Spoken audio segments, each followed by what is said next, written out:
The next is the past continuous tense. എന്താണ് ഒരു past continuous tense എന്ന് നമുക്ക് നോക്കാം. നിങ്ങൾക്കറിയാം ആ വാക്കിൽ തന്നെയുണ്ട് പാസ്റ്റിൽ കണ്ടിന്യൂസ് ആയിട്ട് നടന്നിട്ടുള്ള ഒരു കാര്യം. അതിനെക്കുറിച്ച് സംസാരിക്കുവാൻ വേണ്ടിയിട്ടാണ് നമ്മൾ പാസ്റ്റ് കണ്ടിന്യൂസ് ടെൻസ് ഉപയോഗിക്കുന്നത്. അപ്പോൾ അതിനും നേരത്തെ നമ്മൾ സിമ്പിൾ പാസ്റ്റിൽ പഠിച്ചതുപോലെ ചില ഫങ്ഷൻസ് ഉണ്ട്. ഇനി ആ ഫങ്ഷൻസ് എന്തൊക്കെയാണെന്ന് let see. So function number 1, to show that an action or situation was going on at a definite time in the past. അപ്പോൾ എന്താണ് ഒരു ആക്ഷൻ അല്ലെങ്കിൽ ഒരു സിറ്റുവേഷൻ, അത് സംഭവം എന്താണോ അത് going on at A definite time, ഒരു നിശ്ചിത സമയത്ത് നടന്നുകൊണ്ടിരിക്കുന്നു. എപ്പോഴാണ്? In the past. അപ്പോൾ പാസ്റ്റിൽ ഒരു നിശ്ചിത സമയത്ത് ഒരു സംഭവം നടന്നുകൊണ്ടിരിക്കുന്നു. The action or situation had already started before this time. ഈ ആക്ഷനോ അല്ലെങ്കിൽ ഈ സിറ്റുവേഷനോ ഈ സംഭവമോ എന്താണെങ്കിലും അത് തുടങ്ങിയത് എന്താണ് നമ്മൾ പറയുന്ന സമയത്തിന് മുന്നെയാണ്. സ്റ്റാർട്ടഡ് ബിഫോർ ദ ടൈം, ഒരു സമയത്തിന് മുന്നേ തന്നെ തുടങ്ങി. നമ്മൾ പറഞ്ഞിരിക്കുന്ന സമയത്തിന് മുന്നേ തന്നെ തുടങ്ങി. ബട്ട് ഹാഡ് നോട്ട് ഫിനിഷ്ഡ്, അത് തീർന്നിട്ടില്ല. അപ്പോൾ ഇതാണ് എന്താണ് ഫങ്ഷൻ എന്ന് പറയുന്നത്. ഒരു ആക്ഷൻ അല്ലെങ്കിൽ situation was going on at A definite time in the past, ഒരു നിശ്ചിത സമയത്ത് അത് നടന്നുകൊണ്ടിരിക്കുന്നു. അത് നമ്മൾ സംസാരിക്കുമ്പോഴും തീർന്നിട്ടില്ല, അത് നടന്നുകൊണ്ടേയിരിക്കുകയാണ്. അത് നമ്മൾ പറയുമ്പോഴും ഇപ്പോഴും തീർന്നിട്ടില്ല. ഇനി നമ്മൾ പറയുന്ന സമയത്തിന് മുന്നേ ആ പ്രവൃത്തി തുടങ്ങിയിരിക്കുന്നു. അതാണ് എന്തെന്ന് പറയുന്നത് ദ പാസ്റ്റ് കണ്ടിന്യൂസ് ടെൻസ് എന്ന് പറയുന്നത്. ഒരു എക്സാമ്പിൾ സഹിതം നമ്മൾക്കിതിനെ ഒന്ന് വിശകലനം ചെയ്യാം. Example, the children were writing the exams at 11 AM yesterday. ഇന്നലെ 11 മണിക്ക് കുട്ടികളെല്ലാവരും അവരുടെ പരീക്ഷ എഴുതിക്കൊണ്ടിരിക്കുകയായിരുന്നു. അപ്പോൾ ഇവിടെ പറയുന്നിരിക്കുന്ന പാസ്റ്റ് കണ്ടിന്യൂസ് ടെൻസിൽ പറഞ്ഞിരിക്കുന്ന വാക്ക് വെയർ റൈറ്റിംഗ്. റൈറ്റിംഗ് എന്നുള്ള കണ്ടിന്യൂസ് ടെൻസ് അതിൻ്റെ കൂടെ പാസ്റ്റ് കൂടെ ചേർത്തു. വെയർ വി അറിയാം, അത് നിങ്ങൾക്കറിയാം എന്തുകൊണ്ടാണ് വെയർ എന്നുള്ള വാക്ക് വന്നതെന്ന് നിങ്ങൾക്കറിയാം. അതിനെക്കുറിച്ച് കൂടുതൽ ആലോചിക്കേണ്ട കാര്യമില്ല. വെയർ റൈറ്റിംഗ് എന്നുള്ള പാസ്റ്റ് കണ്ടിന്യൂസ് ടെൻസ് ആണ്. എപ്പോഴാണ്? 11 AM യെസ്റ്റർഡേ, ഇന്നലെ രാവിലെ AM 11 മണി, രാവിലെ 11 മണിക്ക് അവരെന്താണ് പരീക്ഷ എഴുതിക്കൊണ്ടിരിക്കുകയായിരുന്നു. അപ്പോൾ ഇവിടെ രണ്ട് കാര്യങ്ങളുണ്ട്. ഒന്ന്, നമ്മൾ പറഞ്ഞിരിക്കുന്ന സമയം 11 AM ആണ്. ഈ 11 AM-ലും കുട്ടികൾ പരീക്ഷ എഴുതിക്കൊണ്ടിരിക്കുന്നു. പരീക്ഷ എഴുതി തീർന്നിട്ടില്ല. ദാറ്റ് ആക്ഷൻ വാസ് കണ്ടിന്യൂയിങ്, അത് കണ്ടിന്യൂസ് ആയിട്ട് പോയിക്കൊണ്ടിരിക്കുന്ന പ്രവൃത്തിയാണ്. എപ്പോഴാണ്? അവിടെ ഒരു അഡ്വേർബ് ഓഫ് ടൈം ഉണ്ട്, അത് യെസ്റ്റർഡേ ആണ്. ഏത് സമയത്താണ്? യെസ്റ്റർഡേ സമയത്താണ്, 11 മണിക്കാണ്. ഈ 11 മണിക്കും ഈ പരീക്ഷ എന്ന് പറയുന്ന കാര്യം നമ്മൾ പറയുന്ന സമയത്തും പരീക്ഷ നടന്നുകൊണ്ടിരിക്കുകയാണ്. It had not finished. ഇനി മറ്റൊരു കാര്യം എന്ന് പറയുന്നത്, ഒരു കാര്യം അല്ലെങ്കിൽ ഒരു situation, action that had already started before this time, നമ്മൾ പറഞ്ഞിരിക്കുന്ന സമയത്തിന് മുന്നേ അത് തുടങ്ങിയിരിക്കുന്നു. 11 മണിക്കും പരീക്ഷ എഴുതിക്കൊണ്ടിരിക്കുകയാണെങ്കിൽ ആ കുട്ടി പരീക്ഷ എത്ര മണിക്കായിരിക്കും തുടങ്ങിയിട്ടുള്ളത്? ചിലപ്പോൾ 10 മണിക്കായിരിക്കാം, അല്ലെങ്കിൽ 9:30-ക്കായിരിക്കാം. അതിനെക്കുറിച്ച് പറഞ്ഞിട്ടില്ല. അപ്പോൾ നമ്മൾ പറഞ്ഞിരിക്കുന്ന സമയത്തിന് മുന്നേ തന്നെ ആക്ഷൻ തുടങ്ങി. അതാണ് ആ ഫംഗ്ഷനിൽ രണ്ടാമത് പറഞ്ഞിരിക്കുന്നത്. The action or situation had already started before this time but had not finished, അത് തീരുന്നില്ല, പ്രവൃത്തി തീരുന്നില്ല, അത് തുടർന്നുകൊണ്ടേ ഇരിക്കുന്നു. അപ്പോൾ ലോങ്ങർ ആക്ഷനാണ്.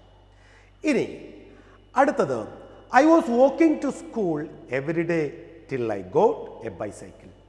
ഞാനെന്താ എല്ലാ ദിവസവും സ്കൂളിലേക്ക് നടന്നു പോയിക്കൊണ്ടിരിക്കുകയാണ്. Till I got a bicycle, എനിക്കൊരു സൈക്കിൾ കിട്ടുന്നത് വരെ. അപ്പോൾ എന്താണ്? എനിക്കൊരു സൈക്കിൾ കിട്ടും. എനിക്കൊരു സൈക്കിൾ കിട്ടുന്നത് വരെ, till I got a bicycle, എനിക്കൊരു ബൈസൈക്കിൾ കിട്ടുന്നത് വരെ ഒരു ആക്ഷൻ കണ്ടിന്യൂസ് ആയിട്ട് പോയിക്കൊണ്ടിരിക്കുകയാണ്. അതൊരു ഡെഫിനിറ്റ് ടൈമാണ്. It was not finished. എന്താണ്? ആ പ്രവൃത്തി തീർന്നില്ല, അത് ആ ബൈസൈക്കിൾ കിട്ടുന്നത് വരെയും തുടർന്നുകൊണ്ടിരുന്നു എന്നുള്ളതാണ് രണ്ടാമത്തെ സെൻറ്റൻസ് അർത്ഥമാക്കുന്നത്. ഇനി അടുത്ത ഫംഗ്ഷനെ കുറിച്ച് നോക്കാം. We use the past continuous tense and simple past continuous tense together for two action that were going on at the same time in the past. പാസ്റ്റിൽ ഒരേ സമയത്ത് രണ്ട് ആക്ഷൻ, അതായത് ഒന്ന് പാസ്റ്റ് കണ്ടിന്യൂസ് ടെൻസിൽ, മറ്റൊന്ന് സിമ്പിൾ പാസ്റ്റിൽ. അങ്ങനെ പോകുന്ന സമയത്ത്, അങ്ങനെ പോകുമ്പോൾ നമ്മൾക്ക് സിമ്പിൾ പാസ്റ്റ് കണ്ടിന്യൂസ് ടെൻസ് ഉപയോഗിക്കാം. എങ്ങനെയാണ്? when we use the past continuous tense and the simple past tense form together for two actions. രണ്ട് ആക്ഷൻ നടക്കുകയാണ്. അങ്ങനെയുള്ള സന്ദർഭങ്ങളിൽ സിമ്പിൾ പാസ്റ്റ് കണ്ടിന്യൂസ് ടെൻസും സിമ്പിൾ പാസ്റ്റ് ടെൻസും നമ്മൾക്ക് ഒരുമിച്ച് ഉപയോഗിക്കുന്നു. അങ്ങനെ ഉപയോഗിക്കുമ്പോൾ that were going on at the same time in the past. ഒരേ സമയത്ത് അത്തരം കാര്യങ്ങൾ നടക്കുന്നു എന്ന് വന്നാൽ അതിനെ നമ്മൾക്ക് ഈ സിമ്പിൾ പാസ്റ്റ് ടെൻസിൽ ഉപയോഗിക്കാം, പാസ്റ്റ് കണ്ടിന്യൂസ് ടെൻസിലും ഉപയോഗിക്കാം. ഇനി മറ്റൊരു കാര്യം ശ്രദ്ധിക്കേണ്ടത്, we use the past continuous tense for the long action. ഒരു ദീർഘനേരം ചെയ്യുന്ന ഒരു പ്രവൃത്തി, ആ പ്രവൃത്തിയെ സൂചിപ്പിക്കുവാനായിട്ട് പാസ്റ്റ് കണ്ടിന്യൂസ് ടെൻസ്. ഇനി the simple past tense for the short action. വളരെ ഷോർട്ടായിട്ടുള്ള ആക്ഷനെ കാണിക്കുവാൻ വേണ്ടിയിട്ട് സിമ്പിൾ പാസ്റ്റ് ടെൻസുമാണ് ഉപയോഗിക്കുന്നത്. എന്തൊക്കെയാണ്? പാസ്റ്റ് കണ്ടിന്യൂസ് ടെൻസ് ഒരു ലോങ് ആക്ഷനും സിമ്പിൾ പാസ്റ്റ് ടെൻസ് ഒരു ഷോർട്ട് ആക്ഷനുമായിരിക്കും. അതുകൊണ്ട് നമുക്ക് ഇതിനകത്ത് ഒരു കാര്യം ശ്രദ്ധിക്കാം. The children were writing the examination. Were writing the examination the longer action. Was walking is the longer action. അപ്പോൾ ഒരു ലോങ്ങർ ആക്ഷനെ സൂചിപ്പിക്കുവാൻ വേണ്ടിയിട്ട് പാസ്റ്റ് കണ്ടിന്യൂസ് ടെൻസും ഷോർട്ട് ആക്ഷനെ സൂചിപ്പിക്കുവാൻ വേണ്ടിയിട്ട് സിമ്പിൾ പാസ്റ്റ് ടെൻസും ആണ് ഉപയോഗിക്കുന്നത്. ഇങ്ങനെ ഒരു സെൻറ്റൻസിൽ രണ്ട് ആക്ഷൻ ഇങ്ങനെ പാസ്റ്റ് കണ്ടിന്യൂസിലും പാസ്റ്റ് സിമ്പിൾ പാസ്റ്റിലും വന്നു കഴിഞ്ഞാൽ എങ്ങനെ ഉപയോഗിക്കാമെന്നതിനെ കുറിച്ചാണ് ഇപ്പോൾ നമ്മളിനി പഠിക്കുന്നത്. അതിൻ്റെ ഒരു എക്സാമ്പിൾ സഹിതം നമുക്ക് നോക്കാം. Reena slip and fell while she was running to catch the school bus. ഏതാണ്? റീന സ്ലിപ്ഡ് ആൻഡ് ഫെൽ, തെന്നി വീണു. Slipped and fell. ഇതിൻ്റെ രണ്ടും V2 ഫോമിലാണ് വന്നിരിക്കുന്നത്. റീന സ്ലിപ്ഡ്. സ്ലിപ്ഡ് എന്നുള്ളത് V2 ഫോമാണ്. സ്ലിപ്പിൻ്റെ V2 ഫോമാണ് സ്ലിപ്ഡ്. ഫാൾ എന്നതിൻ്റെ V2 ഫോമാണ് ഫെൽ. അപ്പോൾ സ്ലിപ്ഡ് ആൻഡ് ഫെൽ ഷോർട്ട് പീരീഡാണ്. പെട്ടെന്ന് വീണു, പെട്ടെന്ന് സ്ലിപ്പ് ചെയ്തു, പെട്ടെന്ന് ചാടി. ആ ഒരു അർത്ഥത്തിൽ പെട്ടെന്നാണ് സംഭവിക്കുന്നത്. while she was running to catch the school bus. എപ്പോഴാണ്? while, at that time. ഏത് സമയത്താണ്? while she was running to catch the school bus. School bus പിടിക്കുവാനായിട്ട്, സ്കൂൾ ബസ്സിൽ കയറുവാനായിട്ട് അവൾ ഓടിക്കൊണ്ടിരിക്കുന്ന സമയത്താണ് സ്ലിപ്പ് ചെയ്ത് വീണത്. അപ്പോൾ ഇവിടെ രണ്ട് ആക്ഷൻ, ഒന്ന് സ്ലിപ്ഡ് ആൻഡ് ഫെൽ, രണ്ട് ആക്ഷൻ. കാല് തെന്നി താഴെ വീണു. ഇനി മറ്റൊന്ന് വാസ് റണ്ണിങ്, ഓടിക്കൊണ്ടിരിക്കുന്നു. ഓടിക്കുന്നത് പാസ്റ്റ് കണ്ടിന്യൂസ് ടെൻസ് ആണ്. അത് ഏത് സന്ദർഭത്തിലാണ് ഉപയോഗിച്ചിരിക്കുന്നത്? പാസ്റ്റ് കണ്ടിന്യൂസ് ടെൻസിലാണ് ഉപയോഗിച്ചിരിക്കുന്നത്. അത് ഒരു ലോങ്ങർ ആക്ഷനാണ്. അപ്പോൾ ഇതാണ് ഇന്നത്തെ class, the past continuous tense and the past simple past tense. ഇത് നിങ്ങൾക്ക് വളരെയേറെ വ്യക്തമായിട്ട് മനസ്സിലായി കാണുമെന്ന് വിചാരിക്കുന്നു. ഇതിൻ്റെ എക്സാമ്പിൾസ് നിങ്ങൾക്ക് ഉടൻ തന്നെ സെൻഡ് ചെയ്ത് തരുന്നതായിരിക്കും. നേരത്തെ നമ്മളെടുത്ത ക്ലാസ് പ്രസൻറ്റ് കണ്ടിന്യൂസ് ടെൻസും സിമ്പിൾ പ്രസൻറ്റ് ടെൻസുമായിരുന്നു. അതിൻ്റെ നോട്ട് നിങ്ങൾക്ക് കിട്ടിയിട്ടില്ല എന്നെനിക്കറിയാം. അതിൻ്റെ നോട്ട് ഉൾപ്പെടെ എല്ലാ നോട്ടുകളും നിങ്ങൾക്ക് തരുന്നതായിരിക്കും. അപ്പോൾ ഇതിനിടയ്ക്ക് നിങ്ങളുടെ പരീക്ഷ കയറി വന്നു. അപ്പോൾ ഗ്രാമർ ക്ലാസ് ചെറുതായിട്ടൊന്നും ലാഗ് ചെയ്തു.